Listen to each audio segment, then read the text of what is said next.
Hello, everybody. My name's Justin, Business Development Manager here at Fullerton Markets, and we will be discussing in this video what are some of the risks that you must be aware of when you are trading the Forex markets. All right, without further ado, let us begin. So, the first thing we have to look out for when we are trading the Forex markets would be gaps. All right. As you can see here on the WTI USD, you can notice here that there is a small gap down here where the prices drop and there are no candlesticks or no prices within that area to fill the gap. Now, when does this happen? Normally, this happens when there are, let's say, big price movements, when there is news that are coming out, or when the pair that you are trading is not very liquid at the moment. All right. So in a lot of our older videos, we talked about how news and how some economic events could affect Forex trading or whatever it is you are trading. This is one of those. All right. When there is a gap, whatever trades you have that could possibly have opened at this price where the gap happened might not go through. Or if, let's say, you have a take profit or a stop loss, they may not immediately close themselves, or they will close themselves at the next best price. Now that is because there is simply no price because of the gap. All right. Another thing we have to look out for is slippages. All right. Now I'm sure some of you have been trading Forex for quite a while, and the topic of slippages has been brought up from time to time. Basically, what happens in a slippage? Well, let's say in this example, you have a stop loss. All right, you entered a trade, and unfortunately, the trade did not go in your favor. All right, as you can see here, instead of the trade closing at the price that you want, because of a slippage, the price closes at a lower price, which might be unfavorable to you. Now, this happens when, as I said earlier, there is low liquidity in the market, or there is some sort of breaking news, or there is some report that just came out that would move the markets tremendously. All right, this is how slippages may occur. So when we're trading Forex, right, we always have to be aware of what are some of the potential news, some of the potential data that is driving the currency that we are trading, right? So we can better prepare ourselves. In our older videos, we talked about the Forex calendars and how these calendars can help you when it comes to your trading, all right? It's much better for us to be forewarned so that we can arm ourselves and prepare ourselves so that we can prevent unsavory trades that may lead to even more losses, okay? However, slippages are things that we cannot really eliminate from Forex trading. It's all part and parcel of the game, and we just have to do our best to minimize any potential losses when it comes to slippages. Okay, let's move on. Now, another thing we have to look out for is spread widening. All right. Now, some of you here have been trading for quite a while. And since you have been trading for quite a while, you more or less understand what spread is. And when it comes to the numerous brokers out there, people tend to look for the brokers which have the lower spreads, all right? Understandable, because basically spread is how much you are paying to trade Forex. That's right. Spread is how brokers make money off of Forex trading. And it makes sense that having a lower spread means you are spending less to trade Forex, which is generally good for you and I who are traders, all right? However, in the course of trading, sometimes there will be some news, some sort of information, some data that could increase spreads, right? This is known as spread widening. Look at the examples on the screen in front of you. First, on the left, we have what is known as the normal spread for the euro dollar. Over here, after the calculations, it is roughly 2 pips, all right? However, when spreads widen, the normal 2 pips per trade suddenly becomes 20 pips, all right? Now, I'm sure some of you guys are wondering, all right, from 2 to 20, that doesn't really sound like a lot. But when it comes to Forex trading, calculations are important. and this small detail from 2 to 20, that's let's say 18 pips, that information can have drastic effects on your trading. Okay, so we will talk more about that later on. All right, so here are some of the impacts when spreads actually widen. To give you guys an example of the spreads, let's say on the euro dollar, for normal trades, the spread is roughly around 2 pips, 20 points. When it widens, it goes up to 20 pips, 200 points. That is quite a lot. And within the next few slides, I will explain to you how. If, for example, you were to enter a long position or buy trade, all right, the bid price will not hit your take profit point since it is quite far, right? Because the spread has widened, the price has to move way further just to hit your take profit. However, your stop loss will be more likely to be hit, all right? Now, as I said earlier, from 2 to 20, that's roughly 18 pips. That doesn't sound like a lot. But when your trades are quite, how do I say, when your trades are quite close to each other, right?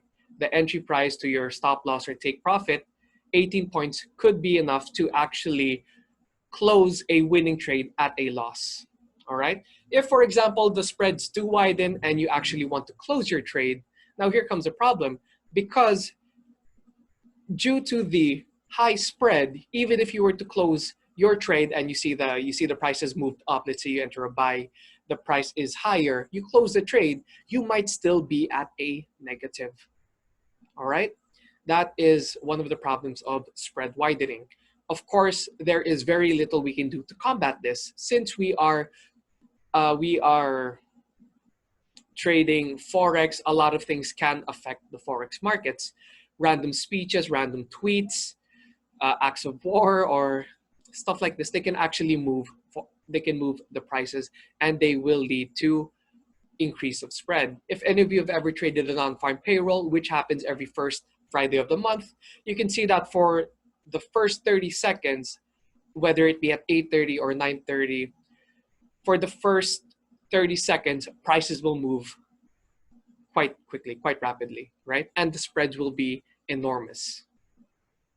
So just for those few seconds, it could determine whether or not you are profitable in your trade.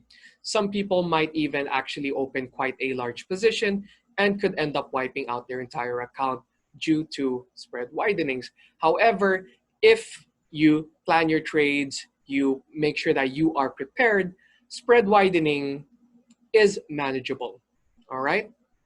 The same thing goes for when you have a sell trade. Instead of the ask price actually hitting your trade, the chances of it being hit will drastically lower, and the chances for the SL to be hit will increase, all right? So when it comes to our trading, we have to be aware of what are some of the information that could potentially increase the spread, all right? Don't worry, this does not happen all the time, all right? A few ways that you can combat the impact of spread widening is by trading when markets are open and they're running at full speed. For example, you're trading at the Tokyo session, the Europe session, the US session. If you are trading at the prime time when these guys are open, you don't really have to worry much about low liquidity, all right? And when the Forex market is liquid enough, the chances of spread widening will decrease. Now, the other thing you can do to combat spread widening is being informed and being prepared for any potential information that could move the markets. All right, let's move on. High leverage is another thing that you have to take note of when you are trading Forex. All right, now I'm sure some of you here have been told that trading Forex is quite risky simply because it is highly leveraged. Forex trading is risky because it is highly leveraged. My friends, I am here to tell you that though there is some truth to this, this is only one side of the coin, all right? If you know how to manage risk, if you know how to manage your money, then high leverage can indeed be beneficial to you, all right? The key here is knowing how to use leverage properly. Let me give you guys an example. what if if I took a sharp knife, right? What if I gave a sharp knife to, for example, somebody who has bad intentions, somebody who is known to rob people? If I give this person a knife, more or less, this person will be using the knife to do bad things, robbing people at knife point. However, if I take the same thing, the knife, and I give it to a chef, well, the chef knows how to use the knife. The chef has been using the knife repeatedly, daily, and with the knife, they can prepare delicious food.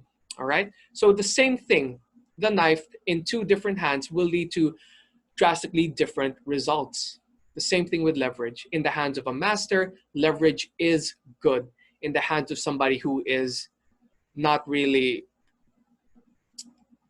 putting it into proper practice, leverage can be very detrimental. All right, so let's take a look at what winning big versus risking big looks like with leverage. We have two traders, trader A and trader B. They have the same account equity. They both have 5,000 US dollars in their account. One is trading with a leverage of 1:100. The other one is trading with a leverage of 1:500. All right. Thanks to the higher leverage on trader B, he can actually trade more lots. They have the same amount of money, but he can now open 5 times more than trader A, right? So when they open their trade, trader A opens 1 lot size, trader B opens 5. All right. Let's say the trade did not go in their favor. Let's say the trade went badly for both of them. All right.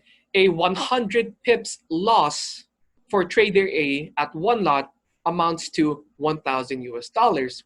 While the same trade, the same 100 pips loss for trader B multiplied by the 5 lots is 5,000 US dollars. All right. So the loss in equity for trader A is 20%. All right. It's not good. It's not good, but it is not the end of the world. You can still make up for those losses. But what about trader B? He has just lost 100% of his account on the same exact trade, same exact losses as trader A. Now this is over leveraging, all right? This is also opening a trade that has no money management at all, ladies and gentlemen. Opening 5 lots at 5,000 US dollars, 100 pips movement to the negative can kill your account. As you can see here, trader A still has 80% of their equity while trader B has nothing at all. The same exact trade, but one of them lost their entire account. Now, this is why it is very important for you and I to manage our leverage, all right? Very important for you and I to manage our leverage and to make sure that we are not over trading simply because we can, thanks to leverage. I hope that lesson sticks with you guys because I understand, right? When you've been trading for a while, you've been winning quite a few trades, you're making good money, all right? There is a part of us that starts to become confident when it comes to our trading. And when there is confidence in our trades, it may lead to us risking more in hopes that we will win more, all right? But here in forex trading, the old saying that great risk comes with great reward. Great reward comes with great risk is very true. The more you risk, the more you could potentially earn. But here's the thing, with big risk, if things don't go your way, it could end very badly for you. So remember to manage your risk and to trade smart. All right, let's move on. Now, why do traders want higher leverage? Well, simply because they can trade more, all right? They are not limited by their margin. Okay, the margin requirements needed to open a trade. Now, how do we actually compute for the margin level? Basically, we have to take how much you've deposited, your equity, or how much money you currently have in your account, divide that by the margin we have used, we multiply that to 100. Doing so will give us important information when it comes to how much of our margin we are actually using. All right, are we using 10% of our margin? Are we using 5%? Now, this helps us when it comes to trading because it tells you how much of your account you are actually exposing. All right. So here is an example of somebody with a leverage of 1:100 versus someone with a leverage of 1:200. All right.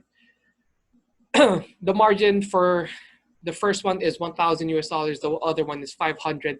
They both make a profit of $100. Their ROI are not the same simply because the leverage is different.